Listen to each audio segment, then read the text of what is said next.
اگلا سوال mic number 3 سے، وہاں پر اگر کوئی غیر مسلم بھائی ہیں تو وہ سوال کر سکتے ہیں۔ ہاں نمسکار، میرا سوال یہ ہے کہ میں دوائی دکان ہے اور دوائی دکان کے بغل میں میں نے دو طبقے کو آپس میں لڑتے ہوئے دیکھا، جس میں کہ ایک بریلوی سماج اور ایک دیوبندی سماج تھا۔ تو بریلوی کہتے ہیں کہ دیوبندی لوگ صحیح نہیں ہے اور بریلوی صحیح ہے، تو اس کا بنیاد کیا ہے، جڑ کیا ہے، مجھے اس کی جانکاری چاہیے۔ سوال تھوڑا ڈیفیکلٹ ہے۔ بھائی صاحب نے کوئی ڈیفیکلٹ سوال کہا ہے لیکن جواب بہت آسان ہے۔ سوال ڈیفیکلٹ ہے لیکن جواب آسان ہے۔ جس کے کارن آپ کا ویرودھ بھی ہوا۔ میں ویرودھ کرو کیا نہیں، میں انشاءاللہ اس کے اوپر آؤں گا، آپ کے دوسرے سوال پہ بھی آؤں گا۔ پہلے سوال کا جواب دو، پھر دوسرے سوال پہ آؤں گا انشاءاللہ۔ بھائی صاحب کا سوال تھا کہ وہ دوا کی دکان میں ہے اور دیکھتے ہیں کہ مسلمان جھگڑ، ایک دیوبندی ایک بریلوی ہے، اس میں سے صحیح کون ہے؟ دونوں بولتے ہیں کیا میں صحیح ہوں اور دوسرا غلط ہے۔ بھائی صاحب یہ دیوبندی لفظ کہاں سے ہے؟ جو دیوبند سے فارغ ہوتے دیوبندی کہتے ہیں، جو بریلی ایک جگہ ہے بریلی سے فارغ ہوتے تو بریلی کہتے۔ کون صحیح ہے؟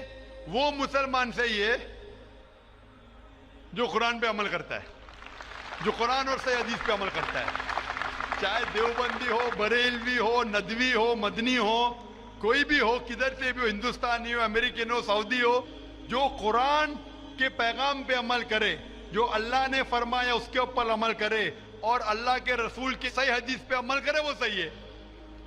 اسی لیے جاننے کے لیے کون صحیح ہے، آپ کو قرآن مجید تو ترجمے سے پڑھنے پڑے گا۔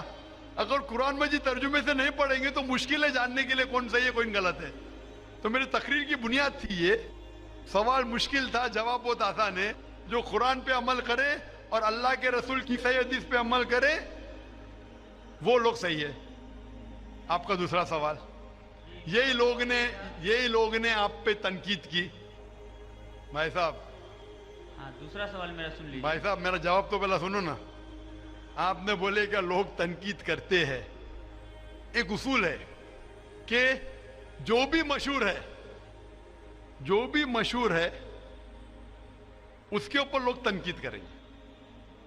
دنیا میں سب سے بہترین انسان کون؟ دنیا میں سب سے مشہور انسان کون؟ آدم علیہ السلام سے لے کے آج تک کے ہسٹری میں سب مانتے ہیں کہ سب سے بہترین انسان محمد صلی اللہ علیہ وسلم ہے۔ نہ ہی مسلمان، غیر مسلمان بھی کہتے ہیں۔ اگر آپ کتاب پڑھیں گے مائیکل ایچ ہارٹ کی 100 most influential people in history, 100 سب سے زیادہ انفلوئنشل دنیا میں، نمبر 1 پہ وہ کہتے ہیں محمد صلی اللہ علیہ وسلم۔ آپ جانتے ہیں سب سے زیادہ کتابیں اگر کوئی انسان کے خلاف لکھی گئی ہے وہی محمد صلی اللہ علیہ وسلم۔ محمد صلی اللہ علیہ وسلم جیسے نیک آدمی، اچھے آدمی کے بارے میں لوگ نے سینکڑوں ہزاروں کتاب لکھی ہے، تو میں تو ناچیز ہوں، میں تو مقابلے میں ہوں ہی نہ ان کے۔ اور لوگ خلاف کب لکھتے ہیں؟ مثال کے طور پر محمد صلی اللہ علیہ وسلم جب پیغام پہنچا ہے اپنا، تو اس وقت کئی لوگ تھے جن کے ذاتی زندگی پہ فوراً اثر ہونے لگا، ذاتی زندگی پہ اثر ہونے لگا۔ کچھ لوگ کی زندگی سدھر گئی، ان لوگ تو ماشاءاللہ ایمان لے کے آئے۔ کچھ لوگ کا جو کر رہے تھے ان کا نقصان ہونے لگا، جو لوگ قرآن کی بات نہیں مان رہے تھے ان کا نقصان ہونے لگا۔ تو جو لوگ کا نقصان ہونے لگا وہ لوگ خلاف بات کرنے لگے۔ تو آپ دیکھیں گے جو بھی مشہور انسان ہیں، میں نہیں کہتا ہوں میں مشہور ہوں، میں تو بات کرنا بھی نہیں جانتا تھا، بچپن سے ہکلاتا تھا، بات کرتے کرتے اللہ کے راہ میں دعوت دینے کی وجہ سے اللہ تعالیٰ نے اس مقام پہ پہنچایا۔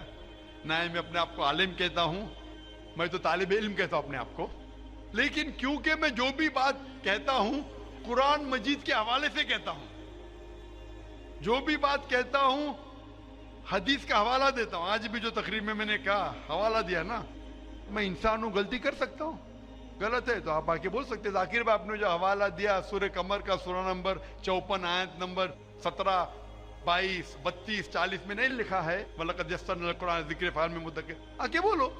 تو میں انسان ہوں، غلطی کر سکتا ہوں، اگر کچھ غلط کہتا ہوں اسی لیے سوال جواب کا سیشن ہوتا ہے۔